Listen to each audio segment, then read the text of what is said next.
Page number 160, 160, recording number 40 అన్నమాట. మనం ఇప్పుడు త్రిపుర రహస్య జ్ఞానఖండ సారం అనే శాక్తేయ గ్రంథంలో 14th చాప్టర్ 14వ అధ్యాయం అయిన భావనా సిద్ధి చదువుకోబోతున్నాం. భావనా సిద్ధి అని ఇక్కడ హెడ్డింగు. మునికుమారుడు చెప్పినదంతయు మహాసేనుడు మంచి బుద్ధితో విచారించి జగత్తు యొక్క స్థితి స్వప్నస్థితి వంటిదే అని తెలుసుకొని వెంటనే శోకమును వీడెను. ధైర్యమును అవలంబించి అతడు శోకరహితుడై మరల మునికుమారుని ఇట్లు ప్రశ్నించెను. మహాభాగా, నీకు తెలియనిది ఏదియూ కొంచెము కూడా లేదని తలచుచున్నాను. కావున నేను అడుగుచున్నదానిని దయతో చెప్పుము. ఇది అంతయు భావన వలననే కలుగుచున్నదని చెప్పుచున్నావు. అది ఎట్లు కుదురును? నేను నా మనస్సులో దేనిని గూర్చి ఎంతగా భావించినను అది వెలుపల వస్తువుగా రూపొందుటలేదు కదా. మరి నీవు భావన యొక్క సిద్ధి చేత శైలమునందు పెద్ద లోకమును కల్పించితివి. అదియునుగాక ఒకే సమయమున దేశము కాలము శైలలోకములో ఒక విధముగా ఈ జగత్తులో ఇంకొక విధముగా ఎట్లున్నవి? వీనిలో సత్యమైనవేవి అసత్యమైనవేవి? మునికుమారుడు ఇట్లు చెప్పెను. ఇది ఇట్టిది అని అనుకొనుటయే భావన. అది సిద్ధము అసిద్ధము అని రెండు విధములు. ఇది ఇట్టిది కాదు అను తలపు వికల్పము. వికల్పము లేని భావన సిద్ధమగును. వికల్పము కలిగినచో భావన అసిద్ధమగును.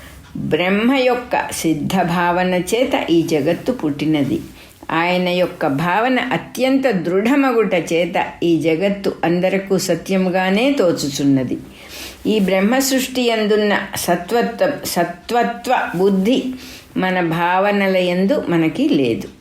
ఇది నా భావనయే కానీ సత్యము కాదు. బ్రహ్మ సృష్టియే సత్యము అని మనము తలచుచున్నాము. ఈ వికల్పము చేత మన భావనకు సిద్ధి కలుగుటలేదు. లోకమునందు భావన యొక్క సిద్ధి అనేక విధములుగా ఏర్పడుచున్నది. జన్మము, మణులు, ఔషధము, తపస్సు, మంత్రసిద్ధి, దేవతలిచ్చు వరము మొదలగు వాని చేత భావన యొక్క సిద్ధి పెక్కు విధములుగా రూపొందుచున్నది.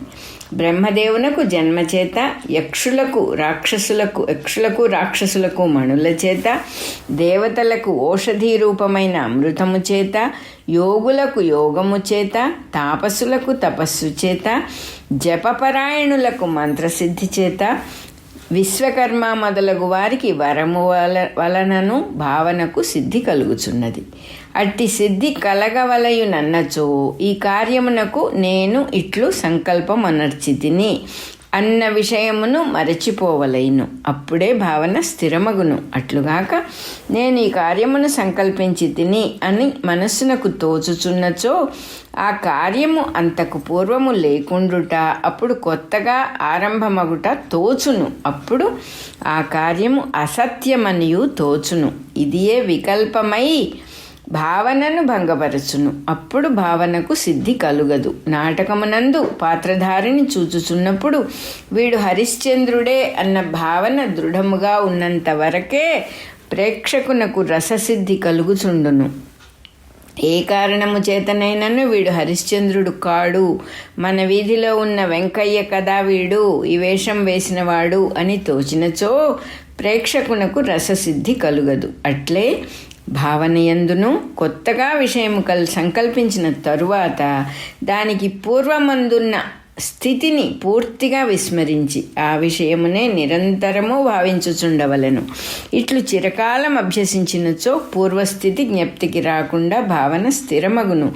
ఈ అభ్యాసము యొక్క ఆరంభమునందు పూర్వస్థితిని విస్మరించుటకై పూనిక చేయవలసియే ఉండును. కానీ అభ్యాసము కొనసాగు కొలది అప్రయత్నముగానే పూర్వ విస్మృతి కలిగి భావనయందు నిమగ్నమగుట సంభవించును.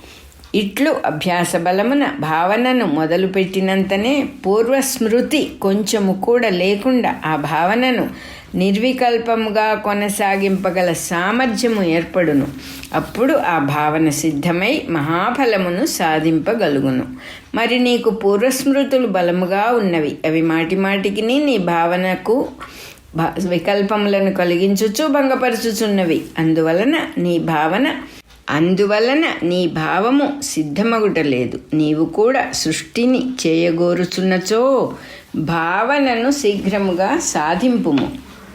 ఇంకా నీవు అడిగిన దేశకాలముల యొక్క ద్వైవిధ్యమును గూర్చి dual nature of time and space వినుము. ఏకకాలమునందే ఈ లోకములో అర్ధకోశ మాత్రముగా ఉన్న కొండలో అనంతమైన దేశము, ఆ కొండ లోపల లోకములో ఒక దినము కాగా ఈ లోకములో 120 కోట్ల సంవత్సరముల కాలము ఎట్లు సంభవించినది అని నీవు ఆశ్చర్యపడుచున్నావు. లోక వ్యవహారమును నీవు చక్కగా పరిశీలించి విమర్శింపలేదు.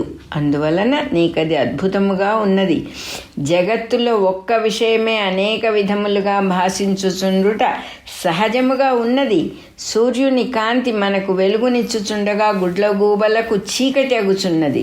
నీటిలో మునిగినప్పుడు మానవునకు పశువులకు ఆ నీరు శ్వాసకు ప్రతిబంధకమగుచున్నది. ఆ నీరే చేపల యొక్క శ్వాసకు ఆటంకమగుట లేదు. మనకందరకు గాలి పీల్చుకొనుటకు హాయిగా ఉండు తీర ప్రదేశమున అవి గాలి పీల్చుకొనలేవు. అగ్ని అన్నిటినీ దహించును, కానీ అత్తిరి పక్షులు అగ్నికణములను భక్షించును. నీటి చేత నిప్పు నశించును, కానీ బడబాగ్ని సముద్ర మధ్యమున జ్వలించుచున్నది. ఇట్లు జగత్తులో విషయములన్నీ ద్వైరూప్యముతో డ్యూయాలిటీతో ఉన్నవి. ఇంతవరకును ఇంద్రియములు చక్కగా పనిచేయుచు సమానములైన అనుభవములను పొందుతున్న మనుష్యులు, పశువులు, పక్షులు మొదలగు ప్రాణులలో కనిపించుచున్న ద్వైవిధ్యము డ్యూయాలిటీ మాత్రమే గమనించితిమి.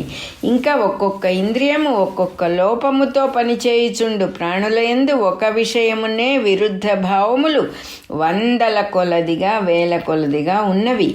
దృష్టాంతము చెప్పెదను, శ్రద్ధగా వినుము. మనకు కనిపించుచున్న పదార్థములన్నీ మన చక్షురింద్రియము వలన మన మనస్సులో రూపొందుచున్నవే.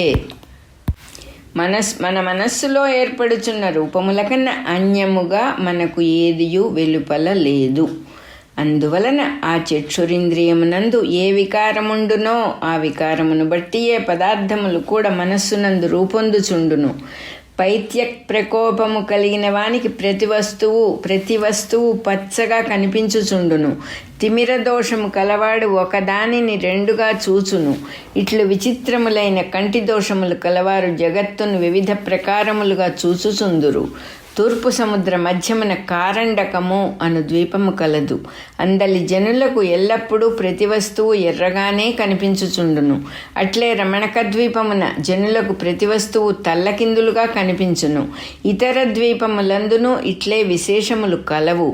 ఎల్ల ఎడల జనులు తమ నేత్రముల యొక్క స్వభావమును అనుసరించి వస్తువులను చూచుచుందురు. ఎప్పుడైనను ఒకానొకడు తన ద్వీపములోని వారికన్నా భిన్నముగా చూచుట తటస్థించినచో వెంటనే వానికి ఔషధములతో చికిత్స చేసి వెనుకటి వలనే అందరితో పాటు సమానముగా చూడగలుగునట్లు చేయుదురు. కావున ఎవడు తన దృష్టి చేత ఏ పదార్థములను ఎంతవరకు ఏ రూపములతో గ్రహించుచున్నాడో అదియే వాని దృశ్య ప్రపంచమగుచున్నది, హిజ్ విజువల్ వరల్డ్. ఇట్లే తక్కిన ఇంద్రియముల విషయమున కూడా ఆ ఇంద్రియముల విశేషములను బట్టి ఒక ప్రపంచమే భిన్న జనుల చేత భిన్నముగా గ్రహించబడుచున్నది. కొందరకు వినిపించు ధ్వనులు మరికొందరకు వినపడవు. నేలపై అడుగుల గుర్తులను వాసన చూచి కుక్కలు దొంగలను గుర్తింపగలవు. మనుష్యుల కట్టి శక్తి లేదు. ఇట్లే కేవలము మానసికములైన భావనలు, ఇమాజినేషన్స్, ఆలోచనలు, థాట్స్ మొదలగునవి కూడా ఆయా వ్యక్తుల యొక్క సంస్కార విశేషములను బట్టి differences in outlook and culture భిన్నముగానే ఉండును. మన రికార్డింగ్ 40వ నెంబర్ అయిపోయింది.